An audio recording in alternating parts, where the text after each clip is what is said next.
Assalamualaikum warahmatullahi wabarakatuh. Perkenalkan, nama saya Tiara Salsabila. Saya salah satu mahasiswi program studi ilmu komunikasi Fakultas Ilmu Sosial dan Ilmu Politik. Di sini saya akan membahas tentang paradigma kritis dalam kajian analisis wacana kritis.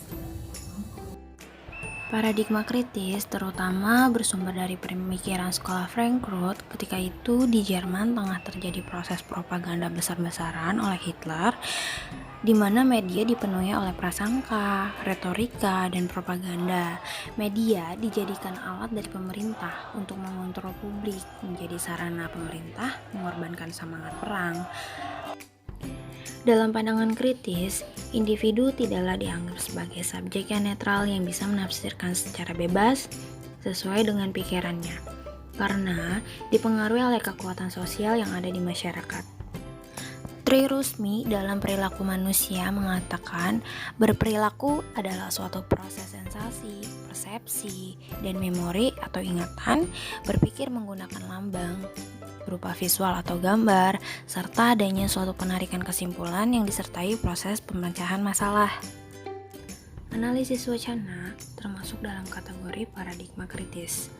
Oleh karenanya, analisis wacana kritis digunakan untuk membongkar kuasa yang ada di dalam setiap proses bahasa, batasan yang diperkenankan menjadi wacana, perspektif yang digunakan, dan topik yang dibicarakan, yang dalam hal ini berupa teks berita.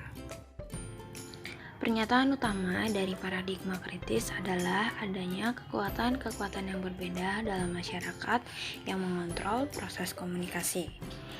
Terdapat beberapa karakteristik utama. Pertama, ada pemahaman paradigma kritis tentang realitas. Nah, di sini menjadi ciri pertama. Ciri pemahaman mengukir akar kritis dalam analisis wacana kritis. Paradigma kritisnya tentang realitas. Realitas dalam pandangan kritis sering juga disebut dengan realitas semu. Ciri kedua adalah ciri tujuan penelitian paradigma kritis.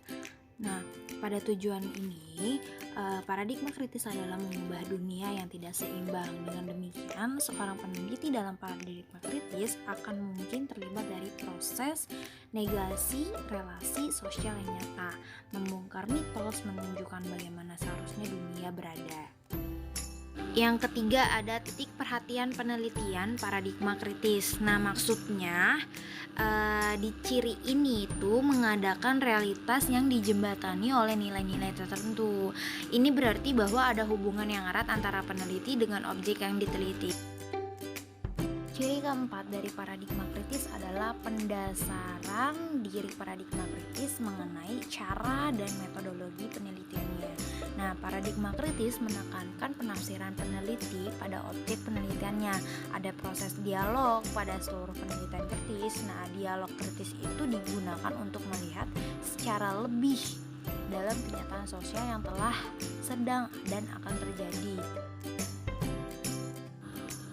Tujuan analisis wacana kritis yang pertama ada menganalisis praktik wacana yang mencerminkan atau mengkonstruksi masalah sosial. Yang kedua ada meneliti alasan ideologi dibekukan. Nah, dalam bahasa dan menemukan cara mencairkan ideologi yang mengikat bahasa atau katanya. Yang ketiga ada meningkatkan kepekaan akan ketidakadilan, diskriminasi, prasangka, dan bentuk penyalahgunaan kekuasaan lainnya. Yang terakhir, keempat, ada dapat membantu dan memecahkan hambatan yang menghalangi perubahan sosial. Nah, itu tadi penjelasan mengenai paradigma kritis dalam kajian analisis wacana kritis. Saya Tiara Salsabila izin untuk mengundurkan diri. Terima kasih telah menonton. Semoga ilmunya dapat bermanfaat dan menambah pengetahuan. Wassalamualaikum warahmatullahi wabarakatuh.